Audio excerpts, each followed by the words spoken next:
Graça e a paz de Jesus esteja com seu coração. Vamos orar agradecendo ao Senhor por mais um dia, mais um motivacional, mais um SCCN. É muito bom estarmos juntos nesse encontro de crescimento, nesse nosso motivacional. Vamos orar.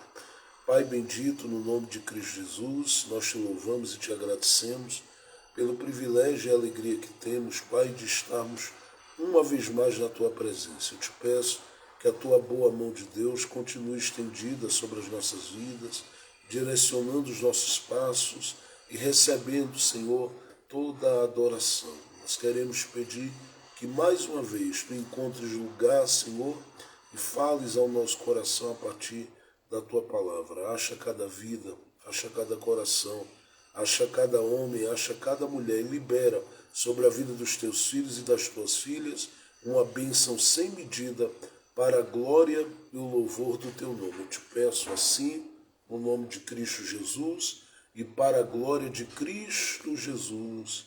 Amém, amém, amém e amém. Glória a Deus. Gente, nós vamos ler no livro de Provérbios, capítulo 13, verso de número 12. Diz assim: a esperança que se prolonga faz adoecer o coração. A esperança demorada faz adoecer o coração. A esperança demorada faz enfraquecer ou enfraquece o coração. Nós estamos pensando a partir desta temática, fortalecendo o coração. E a Bíblia apresenta o coração como aquele que dele procede as saídas da vida. E por isso nós entendemos que ele pode, a partir do texto lido, ser enfraquecido. Assim como a Bíblia diz, por exemplo, que o coração ele desfalece, Salmo 73, verso de número 26. A Bíblia também diz que este coração, que dele procede as saídas da vida, ele pode ser modificado, alterado, mudado.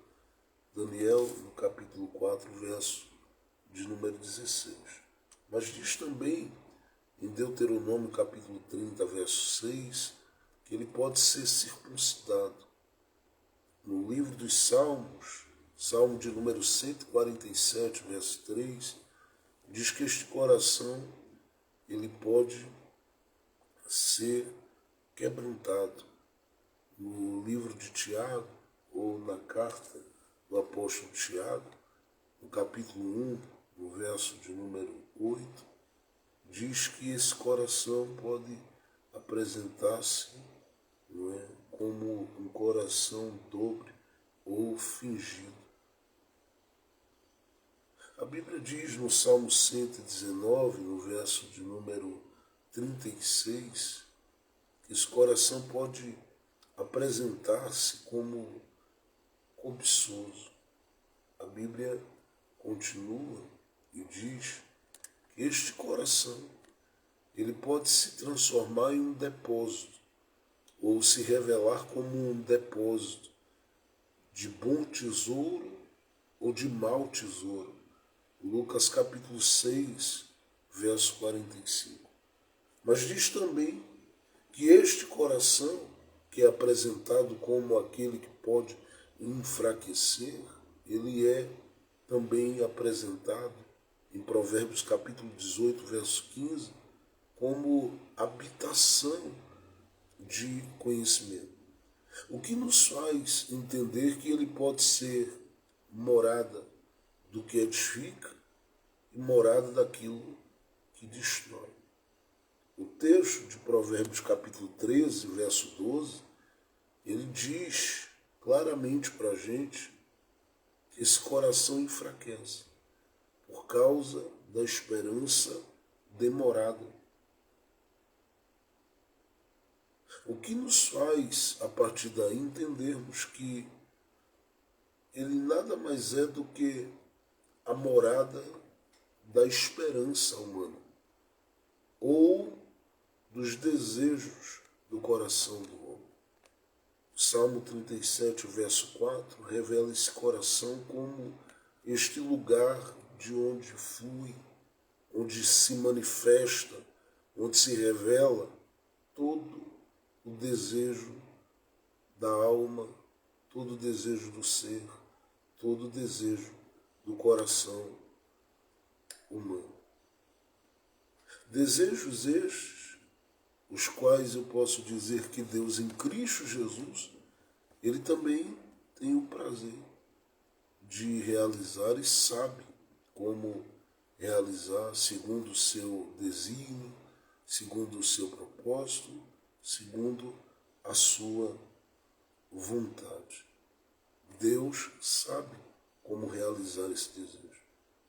E é bom entendermos que o próprio Deus, que sabe realizar, Ele sabe como trabalhar no nosso coração, preparando-nos para esta realização.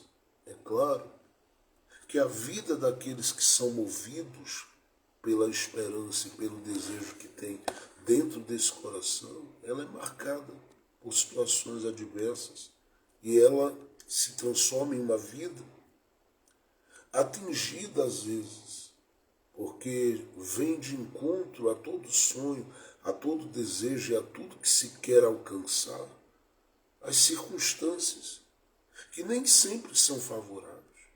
Às vezes são circunstâncias bem adversas. E estas circunstâncias adversas da vida, elas podem e querem muitas vezes nos jogar na condição de homens tristes, de coração abatido, o que mexe, na verdade, com todas as outras áreas da nossa vida, uma vez que a nossa esperança, e como eu estive falando ontem, nossas expectativas, elas são frustradas. Essas circunstâncias vêm para abater, por isso diz a Bíblia que esse coração pode se apresentar enfraquecido, abatido, debilitado. E a partir desse entendimento, desse olhar, a pergunta que fica para a gente hoje é: o que tem sido feita? Essa pergunta que tem sido feita desde o início deste estudo, a pergunta que fica, o que eu tenho feito à Bíblia, é esta: como é que a gente pode fortalecer esse coração? Uma vez que, como citado aí, Provérbios 13, 12, ele enfraquece. Como citado aí, Salmo 73, verso 26, ele desfalece. Uma vez, como eu citei, Daniel 4, 16, ele pode ser mudado. Deuteronômio 30, verso 6, pode ser circuncidado. Salmo 147, verso 3, ele pode apresentar-se quebrantado. Tiago, capítulo 1, verso 8, pode apresentar-se fingido. No Salmo 119, verso 36, ele pode apresentar-se como um coração cobiçoso. E mais, ele pode apresentar-se, como eu disse aí, em Lucas capítulo 6, versículo 45, como um depósito do bom e do mau tesouro. Ou em Provérbios capítulo 18, verso 15, como eu citei, como habitação do conhecimento. Então, uma vez que esse coração ele pode ser enfraquecido, a pergunta que fica para a gente é: como fortalecer o nosso coração? Olhando para a Bíblia, é bom que a gente leve em consideração, nós temos muitos exemplos na Bíblia. E nós vamos, no decorrer dessa série, dessa temporada, desse estudo, ao longo de dias, passamos por vários desses exemplos, porque são vários que, no decorrer dos dias, nós vamos perceber a partir deles. Como eles lidaram com essas circunstâncias da vida que quase sempre abatem, enfraquecem, debilitam, mexem com este coração que eu disse. A Bíblia o cita em muitos momentos com essas possibilidades de ser atingido nessas várias áreas, de várias formas, de várias maneiras.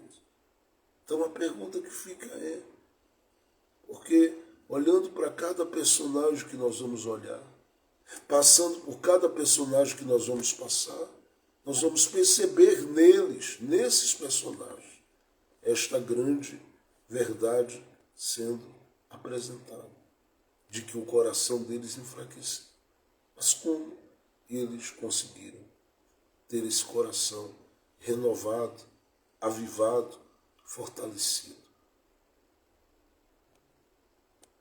É bom levarmos isso em consideração, porque o abatimento, o enfraquecimento do coração rouba toda a nossa alegria, todo o desejo e prazer na vida e de viver.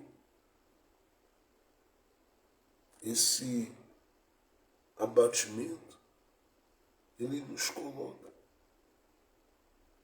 Uma vez que nós não buscarmos uma renovação para esse coração, em uma situação onde a gente vai se sentindo desmoronando e quase sempre chegamos até nos sentir na poeira, no pó, destruídos.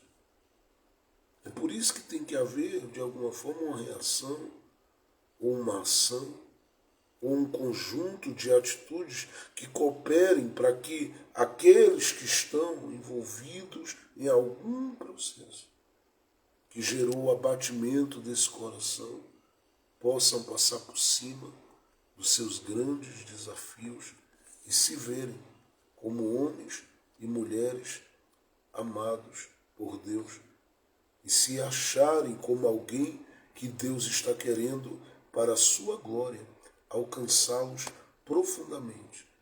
Eles acabarem se achando como alguém que Deus está mais do que interessado em fazê-los viver uma nova fase de renovo, de ânimo, de alegria, de disposição. Para isso, nós precisamos saber por que caminho trilharmos para vivermos esse fortalecimento do nosso coração. Antes que a gente entre, é bom fazer menção da própria Bíblia, mostrando claramente para a gente quais são as expectativas de Deus quanto ao coração humano. Uma vez que quando eu falo das expectativas de Deus, eu estou aqui colocando até de uma forma precipitada essas palavras, porque Deus é o Deus que sabe, que conhece e que faz. Mas, colocando com outras palavras, qual o desejo do coração de Deus para o coração do homem? Segundo a Bíblia, em Provérbios capítulo 16, verso 21, Deus quer que o homem tenha um coração tomado de entendimento, de sabedoria. Provérbios capítulo 19, verso 21, a Bíblia diz que Deus está mais do que nunca interessado em que sobre este coração repouse sua instrução e o seu conselho. A Bíblia diz que Deus ele tem um interesse grande que o coração do homem em si seja nada mais nada menos do que tomado, sim, por alegria, o gozo, o prazer.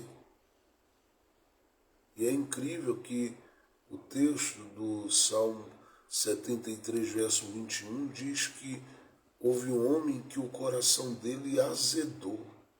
E ele disse, eu sinto os meus rins abalados pelo azedume do meu coração. Salmo 73, verso 21. Mas o texto bíblico deixa claro para a gente que Deus não quer esse coração azedo, mas alegre, cheio de gozo, cheio de alegria, cheio de graça, cheio de vida, cheio de esperança, cheio de sonhos. Sim, é o desejo de Deus que o nosso coração seja cheio de alegria. A Bíblia diz que é possível esse coração, até em momentos de riso, sentir dor. Mas o fim de tudo isso é sempre com alegria, porque Deus faz a alegria prevalecer e transbordar. Provérbios 14, verso de número 13. Deus não nos quer com o coração, sabe, sem ser tomado por essa alegria. Inclusive, a Bíblia diz, em um texto muito precioso, que às vezes não é, às vezes tão levado em consideração, mas que Deus quer que a gente o adore com o coração preparado. E é dito, preparado está o meu coração, ó Deus, preparado está o meu coração. Porque esse é o desejo dele, que você tenha o seu coração profundamente tomado. Sim, o Salmo 57, verso 7, diz que esse é o desejo de Deus, que nos acheguemos a Ele com esse coração preparado para adorá-lo, para bendizê-lo. Para isso, o coração tem que estar fortalecido, ele tem que estar tomado por essa alegria, ele tem que estar cheio da graça de Deus e sobre esse coração deve repousar, como diz a Bíblia, no Salmo 97, verso 11, um desejo muito grande por andar em retidão diante de Deus. Mas como o coração pode ser fortalecido? Nós temos falado desde ontem algumas coisas importantes. Eu citei aqui 4 pontos introdutórios que nos deram aí um norte para nós caminharmos. Mas a partir de hoje, eu começo tomando esse livro de Provérbios, capítulo 13, verso 12 por base, e nós vamos caminhar, olhando para momentos na vida de alguns personagens da Bíblia, e a partir daí nós vamos nos mover, extraindo lições, como nós sempre temos feito aqui, para o nosso dia a dia, de modo que possamos aprender e colocar em prática, porque de nada adiantará ouvir se nós não permitirmos o Espírito Santo aplicar isso ao nosso sangue, à nossa vida, à nossa mente, ao nosso ser, e fazer isso se transformar em ações. Porque é isso que Deus quer de mim, Deus quer de você. Então abra a sua Bíblia comigo no livro do profeta Ezequiel, rapidinho, não vou me demorar muito hoje. Ezequiel, olhe comigo, por favor.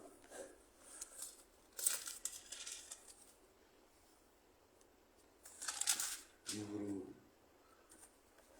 do profeta Ezequiel, no capítulo 24.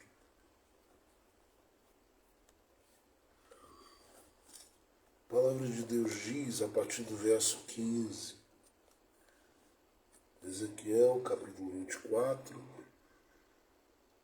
a partir do verso de número 15. Veio a minha palavra do Senhor dizendo, filho do homem, eis que eu tirarei de ti o desejo de teus olhos, de um golpe só, mas não lamentarás, nem chorarás, nem te correrão as lágrimas. Suspira em silêncio, sem fazer luto por mortos. Ata o teu turbante e põe teus sapatos em teus pés, e não te cubras com rebuço, nem comas o pão dos homens de luto. E falei ao povo pela manhã, e à tarde morreu minha mulher. E fiz pela manhã como se me deu ordem. Olhe ainda o verso de número 24. Ezequiel, pois, será por sinal, conforme tudo quanto fez, fareis. E quando isso ocorrer, então sabereis que eu sou o Senhor Deus. E tu, filho do homem, não sucederá que, no dia que eu lhes tirar sua fortaleza, o gozo de sua alegria, o desejo de seus olhos, e o anelo de suas almas, e também seus filhos e suas filhas, que esse dia virá a ti, algum que escapar, para fazê-lo ouvir-te com seus próprios ouvidos. Nesse dia, abrir-se-á tua boca para falar com o fugitivo, e falarás, não ficarás mais mudo, e assim lhe serás por sinal, e saberão que eu sou o Senhor. Ezequiel é um profeta do território de Judá. Deus lhe dará uma missão de abrir a boca e anunciar a palavra de Deus para os do Reino Norte. Ele é que está inserido em um contexto do Reino Sul. Ele passa um período de tempo, acredita-se até os 26 anos de idade, convivendo dentro desse território, onde a voz que ecoa ali é a voz do profeta Jeremias.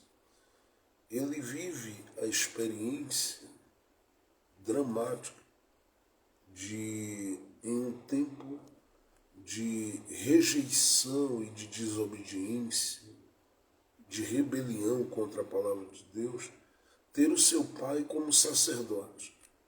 O seu pai é um sacerdote, e não diz que o seu pai está no meio de tudo isso, mas ele entende que o seu pai não pode alterar nem mudar nada do que está acontecendo. Até porque ele não é uma única voz. Seu pai é um sacerdote, ele está a vida toda sendo preparado para ser sacerdote, à semelhança de Jeremias. Sabe ele que as coisas elas não caminham com tanta facilidade para cumprir essa missão em um tempo em que ninguém está querendo voltar o seu coração e o seu olhar para Deus, muito pelo contrário, estão machucando o profeta Jeremias, estão ferindo, porque ele está anunciando aquilo que Deus quer, e ele sabe que tudo que está acontecendo e que ele está vivendo ali, isso vai acarretar em grandes dores, e isso se torna uma realidade. Eu não sei até que ponto Ezequiel toma conhecimento da profecia ou das profecias de Jeremias na sua totalidade, mas creio que, como alguém que vem desde garoto, crescendo em um contexto onde Jeremias está como esse instrumento de Deus atuando e profetizando, ele ouve e toma ciência disso. E o fato dele tomar ciência disso o faz, de alguma forma, enraizar em Deus. Porque para Deus chamá-lo em uma geração corrompida, seu coração foi afetado por algo daquelas palavras do profeta, da influência do profeta e também por aquilo que o seu pai, que eu acredito não tinha um coração aliançado com a podridão dos seus dias, decidiu alimentar no seu coração como esperança, como fé, mostrando a ele que era melhor andar com Deus, estar em Deus e viver em Deus. E ele o faz até que chega um momento que a profecia de Jeremias se cumpre e ele vai parar dentro de um cativeiro. Esse processo do cativeiro se torna uma realidade para o povo, também para Ezequiel, que vê, a gente não sabe quando nem por quais razões, seu pai, eu penso, em pouco tempo desse processo de ida para o cativeiro, pereceu ou morreu. Ezequiel não cita a mãe, o que eu acredito também que ela deixa de ser alguém viva e presente na história. E tudo que aparece de Ezequiel daí para frente é ele tendo a sua vida alicerçada na relação com Deus, na relação com o cativeiro, na relação com os cativos, e aí, por último, numa relação que ele acaba construindo, e eu penso que se torna uma realidade a partir do cativeiro. E é muito interessante isso, porque ele poderia ser alguém cujo coração e a esperança não é apenas apontasse para o cativeiro como um ambiente onde ele iria ali vivenciar algumas coisas, mas que Deus o levantaria, o ergueria ali como voz, como instrumento, como canal, como o fez. Mas Deus decidiu, além do chamado do profeta, acrescentar e agregar à vida dele um direito, que era ter uma mulher ao seu lado. Um desafio para ele. Porque o que se acredita é que pouco tempo antes desse cativeiro se tornar uma realidade, ele casa. E aí é o que se acredita, que daí para frente ele vai para dentro desse cativeiro, e quando chega ali nesse cativeiro, as coisas começam a tomar um rumo diferente. Eu sei que ele assistiu quando os muros foram derribados de Jerusalém. Eu sei que ele assistiu quando as portas foram queimadas e quando a queda foi uma realidade. Todas as profecias de Jeremias se cumpriram. Jeremias descreve, eu recomendo que depois você leia, em Lamentações capítulo 5, a realidade desse fato. E uma vez que esse fato se torna uma realidade, o que fica são expectativas de quando quem está indo para o cativeiro vai sair de lá. E houve perguntas entre os que estavam ali, inclusive Daniel faz uma pergunta a Deus: Deus, até quando isso vai demorar? Porque pelo que eu li, pelo que eu percebi, pelo que eu entendi, já era para o Senhor estar movendo alguma coisa aí para dar sinal a gente de que a gente vai sair daqui, porque as profecias apontam para um tempo específico. O que é que o Senhor quer? Quando será? E essa é a pergunta de todos. Dentro desse cativeiro, eles não conseguem, eu já disse a vocês aqui em outro momento, cantar, não conseguem louvar nem levantar altar. Alguém diz para eles: cantem um hino ao vosso Deus, e eles disseram: não podemos cantar, porque estamos em terra estranha. Como o meu foco não é o povo propriamente dito, meu foco é Ezequiel. Ezequiel está no meio disso tudo, se perguntando: por que o Senhor me permitiu vivenciar tudo isso aqui? Sendo que eu, meu pai e alguns outros estivemos na posição, e essa geração é a geração que decidiu se entregar à corrupção, mas nós não temos negócio com ela. Deus só nos colocou aqui por um propósito. Qual será o propósito de Deus com a gente nesse cativeiro? Por que eu falo isso? Porque Deus vê Ezequiel, no capítulo de número 1, à beira do rio Quebar, indo lá, e diz a Bíblia que isso não foi uma vez, duas. Por que eu entendo que não foi uma vez, duas? Porque ele conhece bem. Ele está num cativeiro, em terra estranha, como todo mundo diz, mas conhece bem aquele rio Quebar, conhece bem um campo para onde Deus vai chamá-lo no capítulo 3 e revelar a glória de Deus a ele, e onde o Senhor vai começar a descortinar o ministério dele, onde ele vai profetizar para a gente que o Senhor disse que era de coração muito duro e rebelde. Então, no meio disso tudo, eu penso que ele vai desenvolvendo uma relação até que chega o dia de Deus lhe dar visões. E ele disse: eu estava no meio do cativeiro, no meio dos cativos, no meio daquele processo todo, quando tive visões de Deus.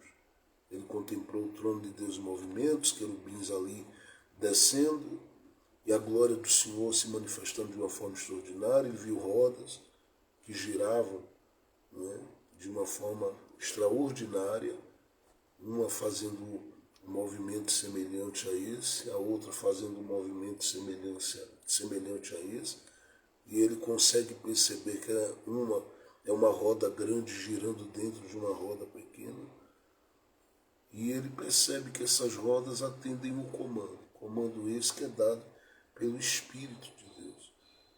E ele diz que para onde o Espírito de Deus se movia, as rodas se moviam. Ele entende que o movimento das rodas é um movimento guiado pelo céu. E aquilo é de um impacto tão grande, porque a partir dali ele cai por terra. E o Senhor diz para ele: filho do homem, coloca-te em pé, porque eu vou te mostrar o que é que tu vais fazer para mim a partir desse cativeiro. E o que você viverá, como fará uma diferença muito grande daqui para frente nesse cativeiro. O que você tem daí para frente é um Ezequiel, como profeta, subindo degraus na comunhão com Deus, degraus no nível da revelação que Deus lhe dá, porque as revelações que ele tem até hoje são estudadas com muita dificuldade, porque são profundas demais.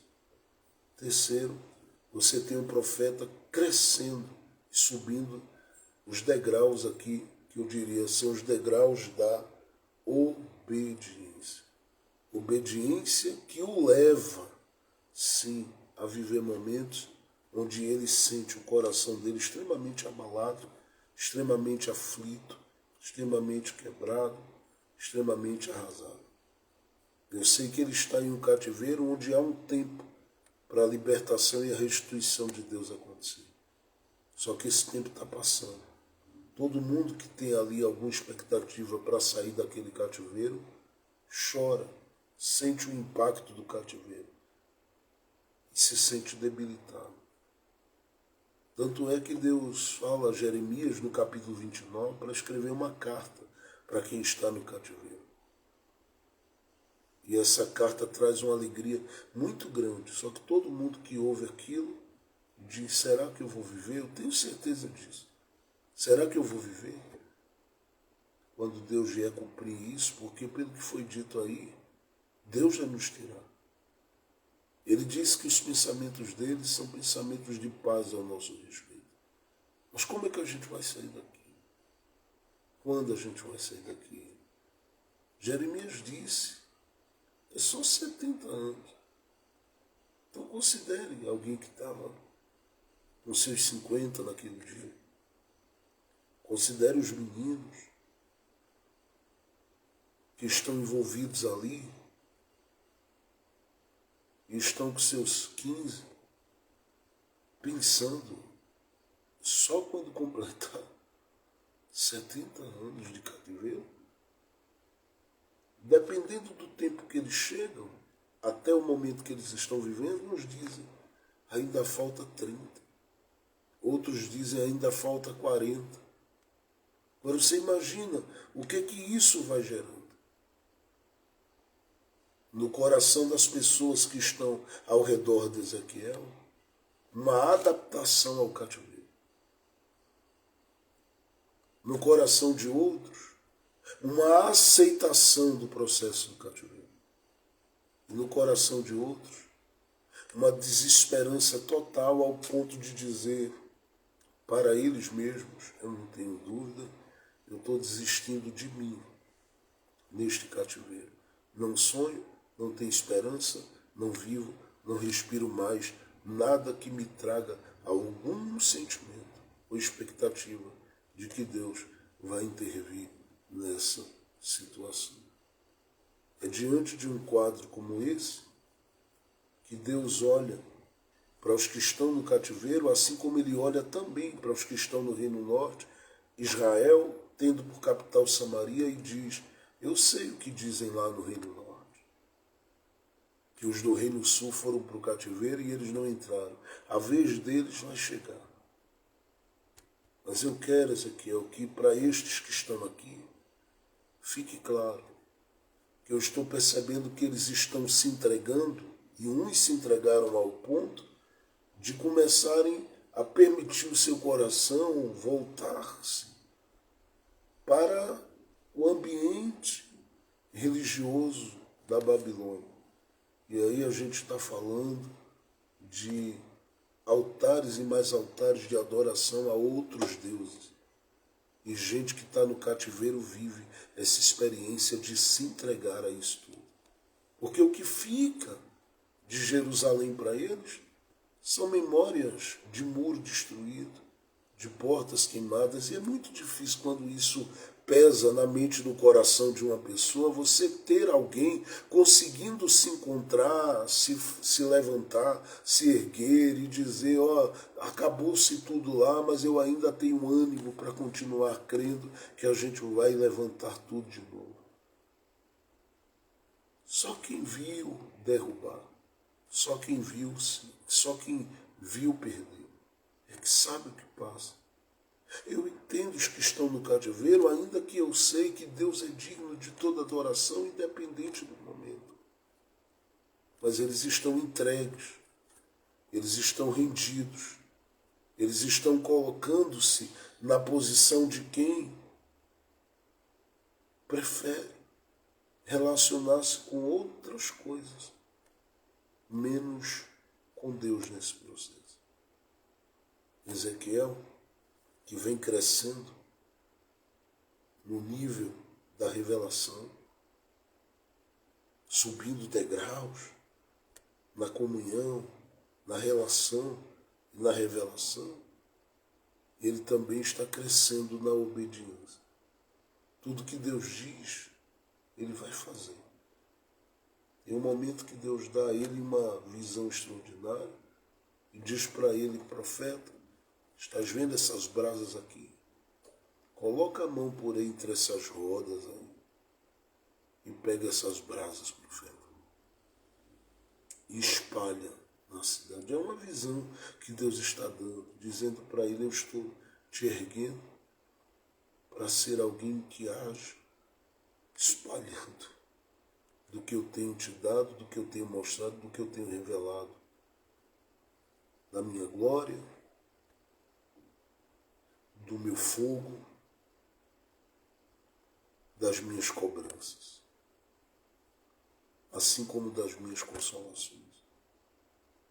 Se move aqui. E ele vai e faz o que Deus manda. São coisas que Ezequiel vai viver no decorrer disso tudo, que revelam um profeta para a gente que está crescendo nessa obediência. E é aqui que eu paro.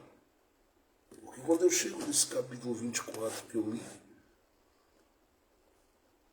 Deus vem a esse profeta e diz, olha, eu estou vendo a situação e a condição desse povo. E eu sei que o que eles estão vivenciando, respirando, não tem a ver com o meu plano. Porque eles estão permitindo-se no cativeiro, uns clamarem, outros buscarem, mas outros estão se entregando ao desespero, ao desânimo, outros estão se entregando aí a adoração a outros deuses. Inclusive tem aí no meio gente que teve o seu nome mudado. Mas esses eu gostei aí, porque eles, apesar de terem o nome mudado, eles não permitiram o coração deles se inclinar e mudar. Mas Ezequiel, eu preciso usar você. Eu quero que você obedeça ao que eu vou dizer. E aceite apenas o meu plano. Porque eu quero que essa obediência sua, ela sirva de exemplo e de referência para a obediência do meu povo. Para isso, Ezequiel, eu vou fazer uma coisa. Que é, Deus? Eu vou mexer naquilo que você muito ama. Nesse momento, eu penso que para qualquer um, por mais espiritual, por mais fiel, por mais íntimo que se seja, eu penso que para qualquer um é muito difícil de você assimilar rápido e aceitar o plano quanto ao que Deus está propondo. Porque o que Deus está dizendo, Ezequiel logo entende. Pela expressão que Deus usa. no verso 16 do capítulo 24.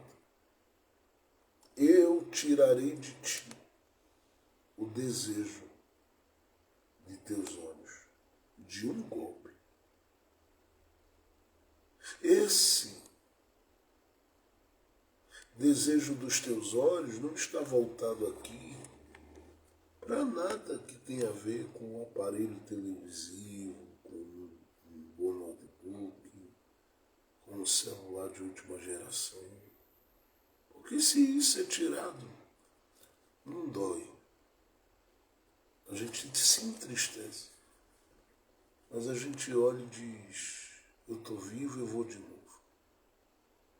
Vou para a luta e vou buscar. E a gente vai vencer. E chega lá.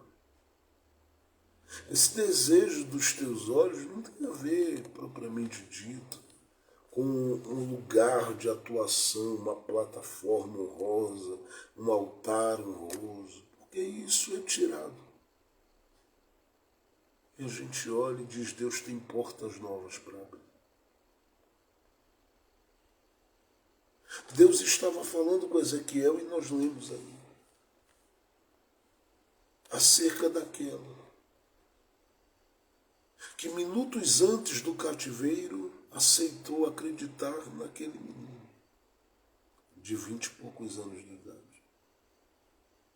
E aceitou sonhar com ele. E que ao casar, a primeira coisa que veio foi um desafio dos grandes para frente dela. E ela olhou e disse, não tem problema, filho. Nós vamos enfrentar esse cativeiro juntos. Com expectativas. Isso vai passar porque Deus nos ama.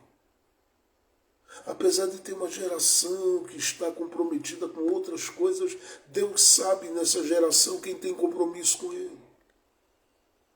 Apesar das nossas dores, dos nossos sofrimentos, das nossas aflições, Deus sabe.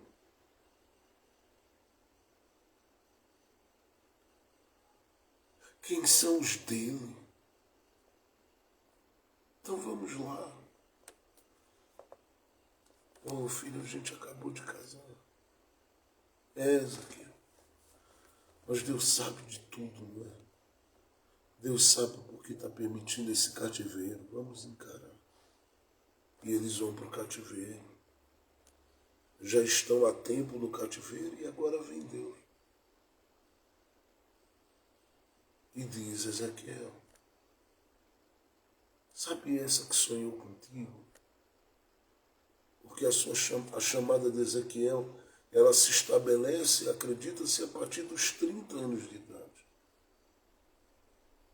Eu penso que ele já está aí há uns 4, 5 anos, vivenciando e respirando o cativeiro. Se ele vai para ali com 24, ele está respirando o cativeiro ali, né, um período de uns 5, 6 anos.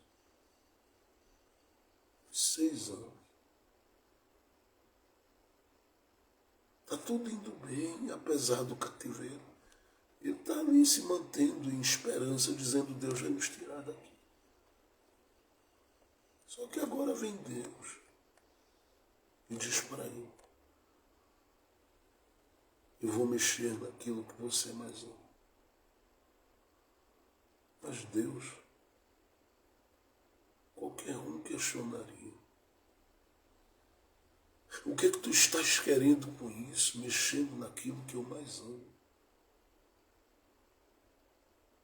O que é que tu estás querendo com isso? A gente não entende os planos. Mas a gente, a partir da vida desses homens, a gente aprende como a viver os planos e a deixar Deus ter razão sobre os planos que tem com a gente. E se tem uma coisa que me deixa aqui assustado, é como Ezequiel consegue permitir que o seu coração seja fortalecido apesar de tudo. que ele vai perder a esposa. O texto diz que ela vai morrer. A gente tem de informação dela nada. Quem era ela? O que ela deixou como marca na vida do profeta? Só que quando a gente olha para esse capítulo 24, a partir do verso 15, a gente não está pensando em qualquer mulher, porque Deus usa a expressão dizendo, olha, Ezequiel, ela é a delícia dos teus olhos. Então, duas palavras aqui, eu sei, estão muito ligadas a essa expressão. O nível de intimidade que havia entre eles, ou seja, o prazer que eles dois gozavam juntos, era intenso demais. Segundo, que a Bíblia não tem problema em tratar disso. Segundo, a forma que Ezequiel começou a olhar para ela e a ler a vida dela. Porque ela era a Bíblia que Ezequiel lia todo dia.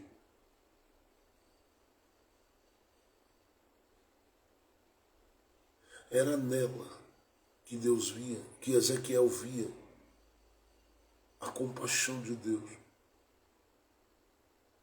Por quê? Porque ele está no cativeiro e no cativeiro ele está tendo a companhia dela, o apoio dela. Então a gente tem aqui alguém com quem Ezequiel viveu uma intimidade muito profunda. Nós temos aqui alguém com quem Ezequiel viveu e via nessa pessoa a expressão da misericórdia de Deus por ele. Era olhar para ela e ele tinha esperança. Era olhar para ela e ele acreditava que alguma coisa daria certo. Era olhar para ela e ele tinha certeza que algo ia modificar, que algo ia mudar, que ele viveria alguma coisa melhor, alguma coisa boa. Por quê? Porque ele sabia, Deus não permitiu que ela viesse para a minha vida por acaso. Deus tinha planos, Deus tinha negócios, Deus tinha negócios.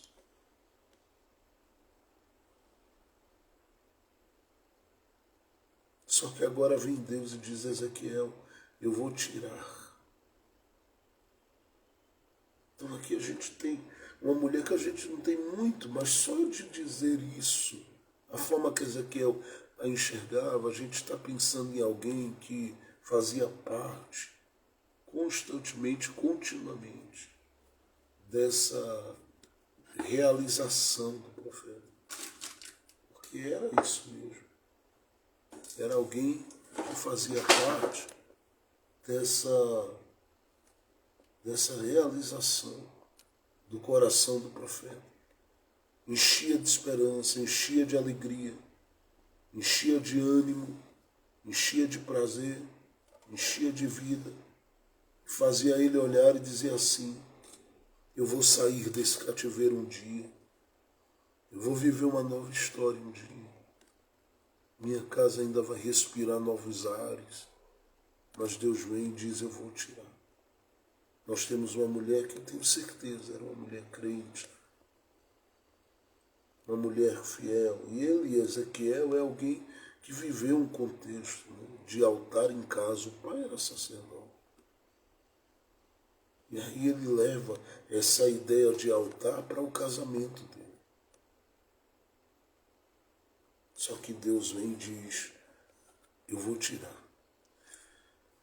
Eu fiquei buscando o tempo todo, olhando para o livro de Ezequiel, ao longo desses anos, qual a causa da morte dela. A gente não tem um registro.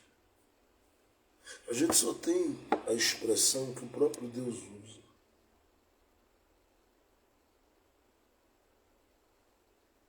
Dizendo que tiraria ela de Ezequiel com um só golpe.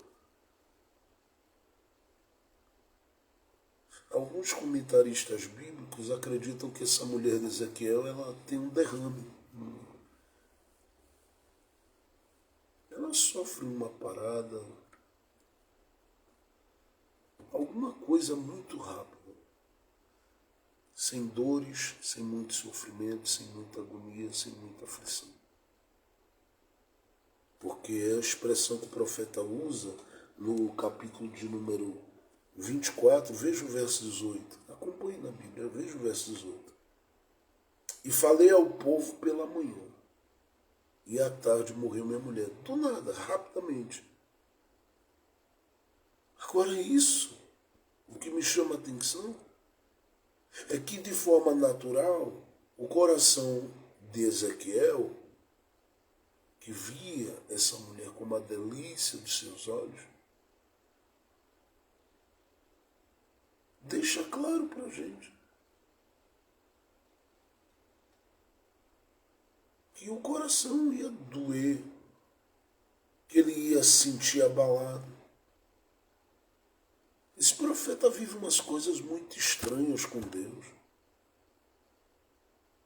Deus dá uma orientação a ele, diz, olha, eu quero que você passe um tempo dormindo de um lado só.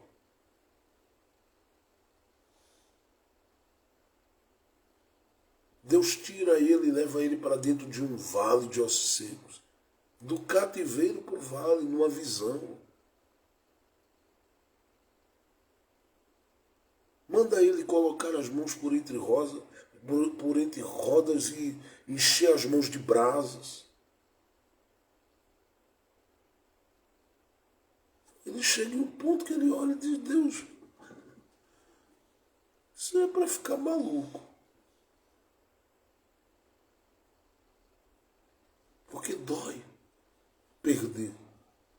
E perder o que se ama. Quando você sonha, porque no caso de Ezequiel, se sonhava aqui, com a saída do cativeiro, nós vamos sair um dia. Nós vamos viver uma história de família fora do cativeiro. Deus ainda nos abençoará, Deus ainda projetará, nós ainda viveremos muitas coisas em Deus, mas de repente tudo foge do controle, foge do comando, foge do domínio, foge, tudo foge.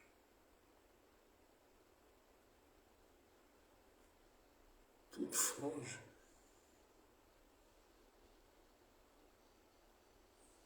A gente nunca vai entender algumas coisas. Agora, o que Ezequiel nesse momento tinha que fazer? Porque ele diz, eu não sei se você percebeu, ele diz aí, eu estava pregando, eu acabei de pregar, pronto, de manhã, de tarde, minha mulher morreu. Ezequiel, que ministério é isso? E Deus dizendo, calma, é o meu ministério com você. Isso doía no profeta, isso agoniava o profeta, isso angustiava o profeta, isso deixava o profeta totalmente desestruturado.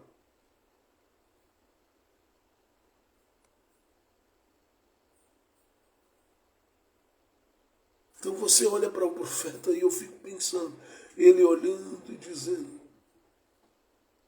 eu vou chorar depois disso. Eu vou passar dias para me recuperar. Aí vem Deus e diz, ei, eu vou tirar. Mas eu já vou te avisar uma coisa. O que é? No verso de número 17. Olhe para mim. Suspira em silêncio sem fazer luto por mortos. Como é, Deus? Veja, na visão de um homem, parece que tudo que Deus está fazendo aqui é algo muito ruim, é algo muito doloroso, é algo muito terrível. Por quê? Porque a primeira leitura nossa de um texto como esse é a leitura de alguém que passa pelo que Ezequiel passou. A gente já perdeu pessoas. A gente já foi privado em algum momento de viver o luto. Quantas vezes alguém diz para você, você pode ficar 10, 15, 20 dias, um mês, 2 meses, 3 meses em casa depois desse processo? Não. Você chora hoje. dentro de pouco tempo você já tem que estar nas suas atividades.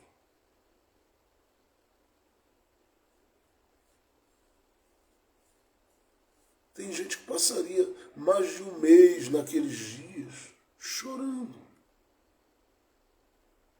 Outros 7, outros 10, outros 21, outros 40. A gente passaria dias chorando. Ezequiel não tinha direito de viver o luto. Estava sendo privado do luto e parece que tudo isso é muito bom. Por quê? Porque a leitura que a gente faz é a leitura a partir daquilo que causa esse enfraquecimento no coração. Eu perdi, doeu. E se doeu, eu não tenho muita coisa a fazer, a não ser chorar e me permitir lidar com essa aflição que dói em mim, que me machuca, que me quebra, que me parte, que me despedaça. Essa é a realidade de qualquer um de nós.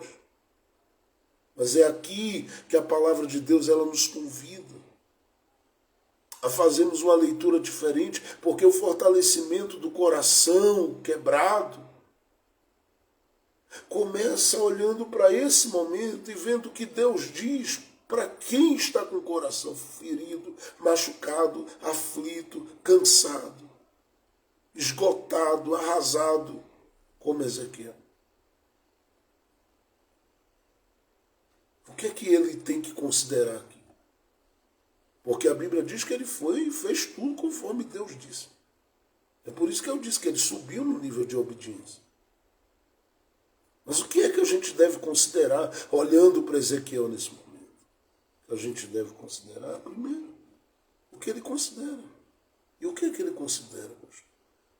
Que Deus, antes de permitir ou de tirar a mulher dele, o Senhor veio a ele e comunicou tudo. Escute, tem muita gente que foi pega de surpresa na vida. A notícia chegou e alguém disse, meu Deus, não deu nem tempo de fazer nada. Ezequiel, ele talvez não tenha tido tanto tempo, mas algum tempo ele teve. Nem que seja de agradecer a Deus e a ela por existir na vida dele. Ele teve um tempo.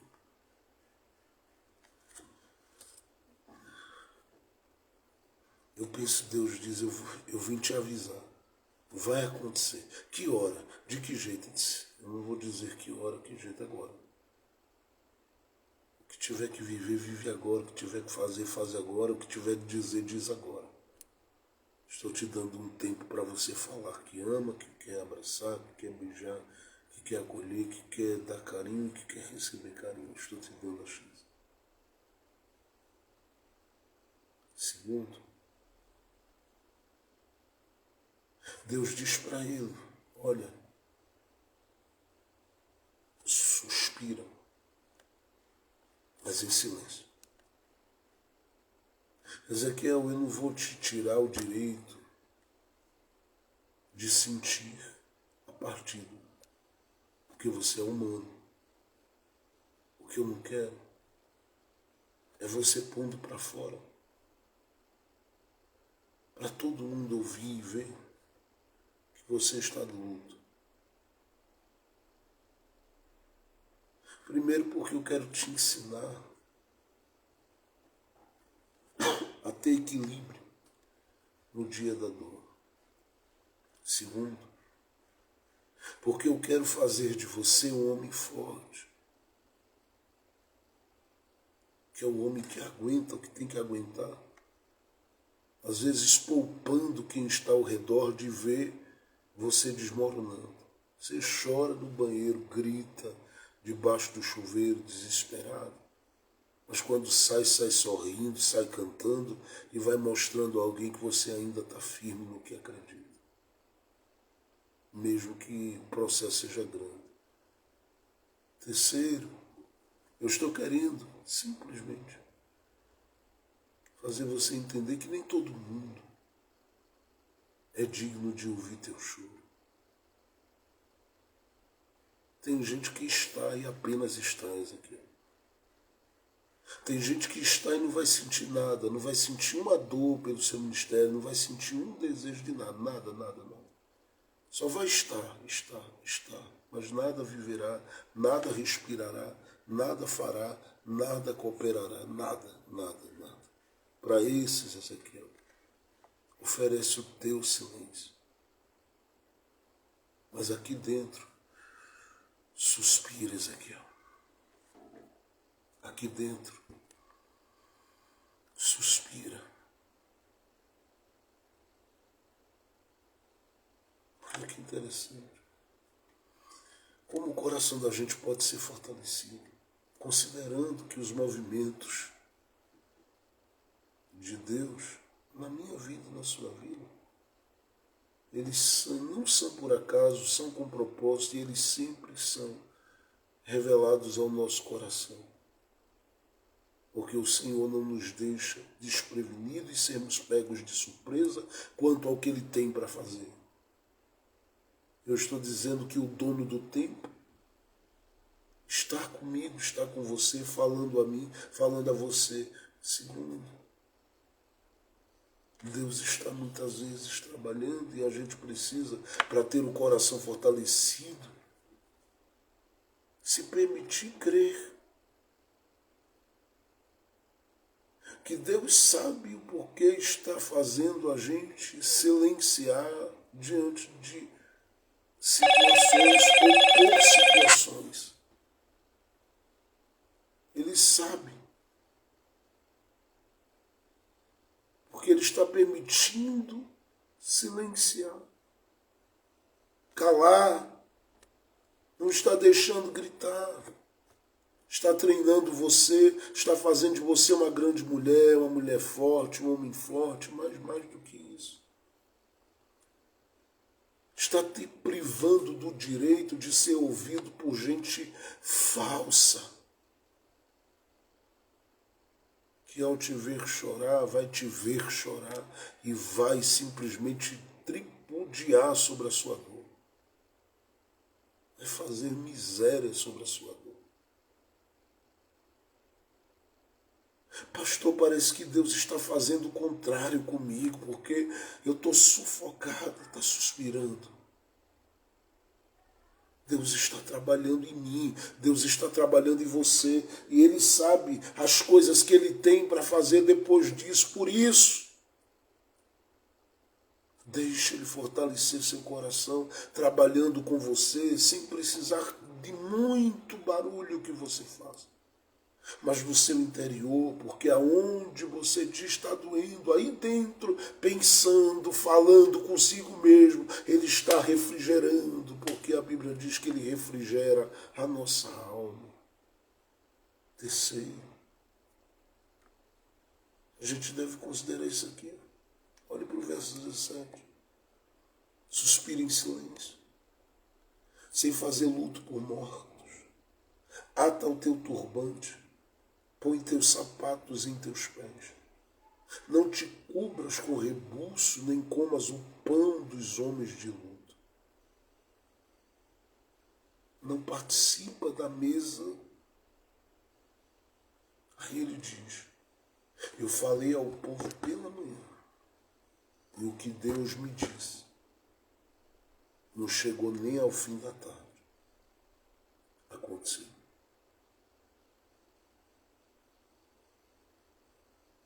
Aconteceu. Aí eu li com você, Deus dizendo, a partir de agora nasce a mensagem, Ezequiel, que eu tenho para o povo. Eu não sei se você consegue crer, mas Deus fortalece o coração do profeta dessa forma, mostrando que tudo dele, tudo na vida dele, está se transformando em experiência própria que servirá para o despertamento de outros. E quando você faz esse tipo de leitura, muita coisa modifica, porque é uma visão diferente daquilo que qualquer pessoa olharia e diria para você, ei, não. Ezequiel, que você não está indo na mesa, porque Deus está me dando experiência com o que eu estou vivendo. E a minha experiência vai servir para alertar outros. No verso 27, na parte A, Deus disse, nesse dia, abrir-se-á a tua boca para falar. E aí Deus disse, falarás e não ficarás mais mudo. Pastor, o Senhor está dizendo que Deus, em meio a tudo que tem enfraquecido o meu coração, está acrescentando, sim. Ele está te dando coisas para a tua bagagem que serão extremamente necessárias para o bem-estar de outros, para erguer outros, para levantar outros. Deus não está sendo contra o teu direito de chorar, o teu direito de sentar-se à mesa e desabafar. Ele não está sendo contra o teu direito de expor, mas Ele está te aconselhando para te mostrar que tudo que parece hoje está sendo marcado por essa perda, está agregando ou trazendo à sua vida algo totalmente diferente, que vai ser útil no seu tempo para toda uma geração, para tantas pessoas que você nem imagina. A perda é uma realidade. Ele perdeu quem ele amava. Deus disse, eu estou tirando a delícia dos teus olhos. Mas enquanto Deus estava dizendo que tirava dele a delícia dos olhos dele, Deus também já estava dizendo, e tu falarás, e tu falarás, e tu falarás, e agirás, e serás, e realizarás. Ezequiel pode, a partir daqui, se consolar, porque é Deus presente falando com ele.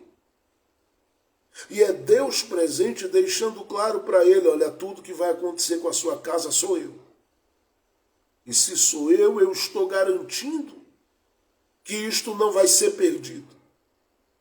Porque suas esperanças, suas experiências de perdas não serão experiências perdidas. Elas ainda falarão muito para a edificação de outros. Pastor, eu não queria viver isso, eu também não. Mas todas as coisas que a gente vive, elas estão agregando à nossa vida alguma coisa muito boa. Eu penso que quando aquela mulher do fluxo de sangue, que sofria 12 anos com aquela hemorragia crônica, ela cruza o caminho de Jesus, quando Jesus está indo para a casa de Jairo, ela entra naquela história não só para ser curada. Eu já disse aqui em outro momento, ela entra para ser uma referência para a menina de Jairo. Porque onde ela está findando, a menina está começando.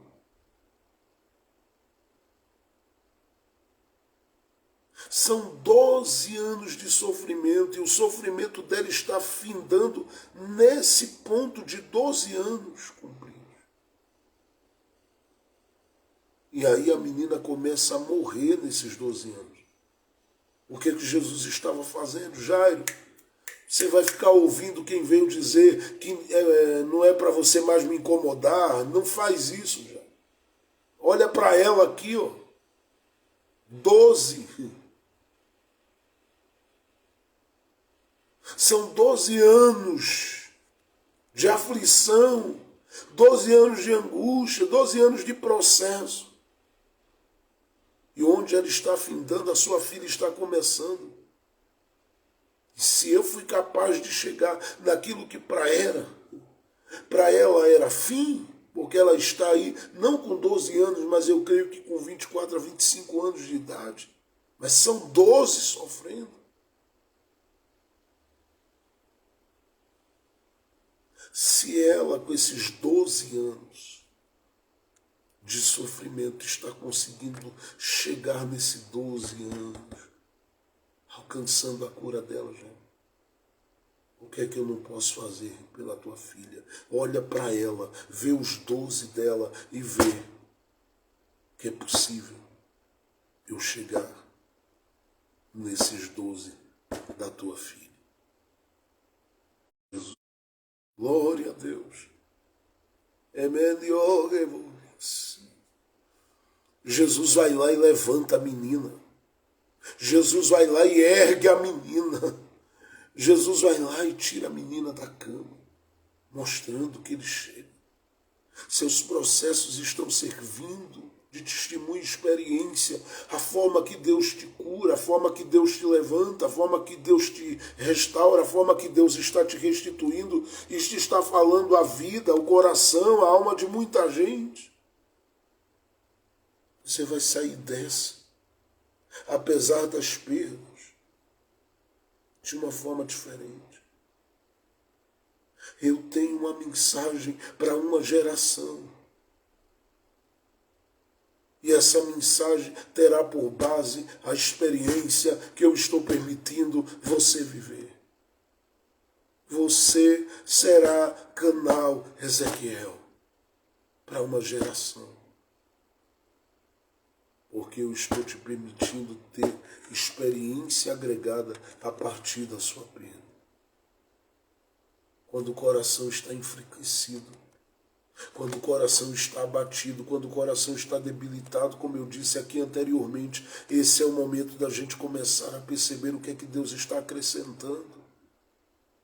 Diante daquilo que não veio, daquilo que não chegou, o que é que Deus está fazendo, a forma que Deus está trabalhando em mim, está me dizendo alguma coisa. Alterou o curso, tirou gente da sua vida, perdeu pessoas. Tudo isso está no Evangelho de Jesus. A perda de Lázaro. A tristeza de estar à beira de um caminho como cego. De ser alguém que não consegue andar na vida direito, como acontece com o paralítico. De se sentir alguém lidando com essa fase da mão mirrada, onde as coisas não fluem, onde as coisas parecem que não andam, não produz com isso. São situações da sua vida que você vive, que estão descritas em cada milagre que Jesus realizou para dizer a mim e a você, calma, isso não termina desse jeito. Ezequiel chora, Ezequiel sofre, Ezequiel passa pelos vales, Ezequiel passa por esse processo todo, mas nesse processo nós precisamos entender, Deus estava sustentando ele e dizendo para ele, eu estou aqui, eu vou tirar, mas estou, eu vou tirar, mas vou te dar, eu vou tirar, mas eu estou.